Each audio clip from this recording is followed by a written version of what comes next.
Mohon izin bertanya ya Mas, sebagai sahabat tunanetra, apakah disebabkan dari lahir atau karena suatu kondisi?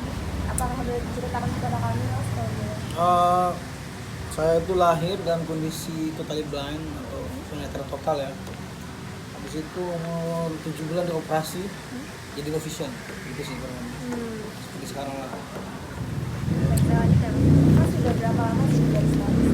Barista tahun 2019. Ya kurang lebih dari situ lah 2019 lah ya. 3 tahunan berarti ya? Hah? 3 tahunan lebih lah kira-kira. 3 tahun. Apakah sebelumnya Mas sudah pernah bekerja di tempat lain atau di bidang lain selain barista? Dulu pernah kerja di kehutanan. Hutanan di sana. Kan saya kan lulusan ini kehutanan di Kopi. Kalau mulai mendapatkan pekerjaan ini bagaimana? Eh,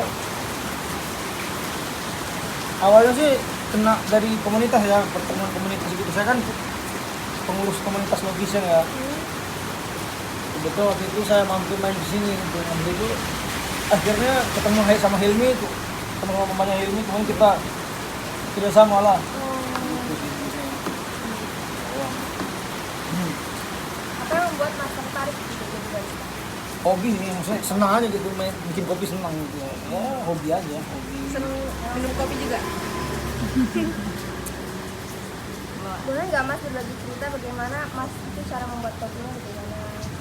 Oh, cara membuat kopinya ya walaupun saya low vision tapi diusahakan seminimal mungkin untuk menggunakan mata gitu. Misalnya itu ya kita seperti menggunakan apa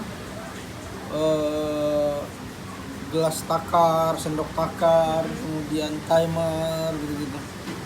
Jadi diusahakan semua cara tekniknya itu kita konversi untuk tunanetra lah. Karena saya kan juga itu kan saya juga ngajarin anak-anaknya gitu tunanetra kan yang jadi barista gitu. Jadi saya harus membuat metode sendiri yang aksesibel untuk tunanetra. Gitu sih sebenarnya. Jadi ya tanpa mata lah, kalau bisa tanpa mata gitu. Tapi kadang-kadang saya pun masih tidak pakai mata. Tapi kita udah teknik-tekniknya sudah kita konversi lah tanpa mata. Itu boleh nanya nggak Mas? Ya. Maksudnya kalau di antara satu dengan yang lainnya itu biasanya ada perbedaan cara nggak? Biasanya. Maksudnya mungkin ada yang beda-beda gimana? Ya untuk low vision dan total memang ada sedikit ada perbedaan lah karena low vision masih ada sisa penglihatan ya. Nah, kalau untuk penglihatan total dia tidak bisa improvisasi, itu sulit untuk di tempat baru. Kalau total karena dia tidak bisa melihat, jadi kalau yang total itu dia mesti melakukan yang namanya orientasi mobilitas. Maksudnya itu dia mesti tahu tempat-tempat, misalnya di sini gula, di sini creamer, di sini tempat kopi, dia mesti hafalin dulu. Jadi dia perlu dia orientasi. Kalau vision ya perlu juga, cuman tidak terlalu sulit ya karena dia masih bisa melihat kan, dia masih bisa lihat. Walaupun lebih dekat jaraknya. Ya, mungkin itu sih perbedaannya. Itu kan makanya kalau total itu mungkin lebih sulit untuk apa ya, untuk terbiasa gitu ya, tapi nanti lama-lama biasa juga. Dia perlu waktu yang lebih lama lah dengan low vision. Pelatihan gitu ya. Nah, yang kita lebih lama dia. Selanjutnya Mas, apakah yang membuat Mas itu bertahan dalam pekerjaan itu apa Mas? Yang membuat Mas bertahan? Bertahan untuk untuk kita ini walaupun sedikit kita harus punya skill yang kita ahli di situ gitu. Jadi kita mesti meningkatkan terus jam terbang kita supaya kita jadi ahli suatu bidang. Tidak masalah apa, bukan masalah ini terkait masalah penghasilan, cuman memang lebih kepada untuk meningkatkan skill nih apa, kita kan perlu jam terbang, kemudian pengalaman terus untuk mengasah kita mesti punya skill yang salah satu ahli lah gitu. Jadi itu mesti kita tahu tuh, kita ahli kemana. Nah, itu sih sebenarnya sih. Yang kalau yang lain-lainnya kita bisa cari lagi di luar kan. Dari aku boleh nanya, itu buat bisa sampai, maksudnya bisa sampai takarannya pas, kopinya pas, itu latihannya berapa lama mas? Sebulan kali ya teman, cuman nggak setiap hari, sekali seminggu itu 2 kali lah kita latihan. Oh, sebulan? Cepet banget. Ya itu yang namanya hobi kan, bakat ya. Ah. Jadi sebenarnya ada yang namanya bakat. Oh iya. Cepet banget. Kalau saya cepat, mungkin yang mana ya bilangnya lebih lama dia. Beda-beda ya. Nah itu perbedaannya. Itu makanya saya bilang kan, kita tuh mesti tahu passion kita di mana. Kalau ketika passion kita udah ketemu, dia akan mudah lah, lebih mudah. Saya kan memang dulu di rumah memang di rumah itu ada mesin kopi juga, cuman nggak biasa bikin lah ya, gitu. Standar gitu. Cuman dari rumah terbiasa juga. Tapi kalau untuk belajar yang di sini, yang awal-awal yang benar-benar sesuai SOP yang di sini, nah itu sudah sebulan ya. Cuma seminggu sekali, 2 kali latihan. Lama-lama kan juga terbiasa juga ketika kita melayani customer kan. Awal. Jika boleh tahu berapa penghasilan mas per bulan? Bukan kira-kira Kalau di khusus kopi sih, kalau saya kan sistemnya di sini kan, kalau saya sama Hilmi itu owner ya, bagi hasil ya. Yang saya manajernya, kita itu Ahmad ya, karyawan di sini. Kalau saya itu kadang-kadang bisa 3 juta, 4 juta, tergantung event sih. Saya banyak, kalau banyak event lebih banyak. Kemudian online-nya, kalau online itu online yang banyak menghasilkan dari sini. Kayak GoFood gitu. Iya. Tapi kalau saya kan memang ada di luar juga ada jangan kan, jadi ada beberapa tempat. Jadi bukan kopi aja, pengurus di itu juga pengurusnya, itulah. apakah ada tantangan atau hambatan mas dalam melakukan pekerjaan itu dari segi apa? Dari segi apa nih? Pekerjaan dari barista ya? Tantangan ya itulah, bagaimana cara meningkatkan omset itulah. Tempat kan kita kan parkir sulit gitu, tapi kita mesti tetap bertahan kan. Jadi kita mesti lebih kuat ke online lah, kita kepada online ya, karena Mata Hati ini kan banyak omsetnya itu dari kegiatan sosial, kegiatan komunitas, kegiatan online. Kalau untuk omset offline itu ya standar lah, nggak begitu besar. Disitulah kita dapat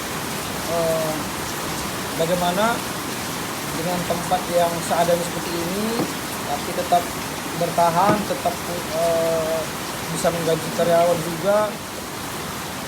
Untuk sementara ini bertahan lah, karena kan waktu itu baru mulai kan emang pada saat COVID ya, itu anjlok juga pas COVID itu lama juga ya. Tapi online ada juga terus. Itu untuk bertahan sampai saat ini pun sudah luar biasa. Kemudian apalagi tantangannya itu ya, karena kita barista semua tunanetra kan, jadi perlu effort yang lebih besar gitu untuk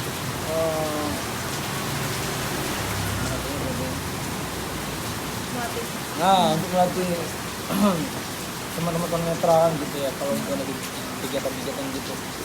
Jadi Mata Hati ini selain dari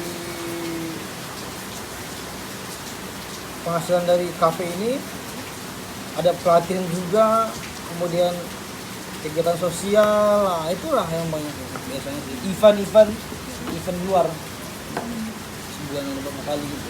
Jadi sebenarnya hambatannya itu ya, pemasaran keluarnya itu ya. Nah iya, tempat kita mau ekspansi ke tempat yang lebih, ada parkirannya, ada tempat yang itulah gitu ya. Ketika misalnya kalau namanya bagi hasil, ketika kita minus, kita mesti nggak terima uang, karena ada juga masa itu. Ketika minus itu ya kita mesti cari uang di luar. Ya, itu. Sebagai sahabat tunanetra ya mas, bagaimana cara mas itu menjaga semangat dalam bekerja? apa pas lagi down gitu kayak punya apa ya tips-tips semangat tertentu gitu kan, Oh, bisa dibagi ke kita.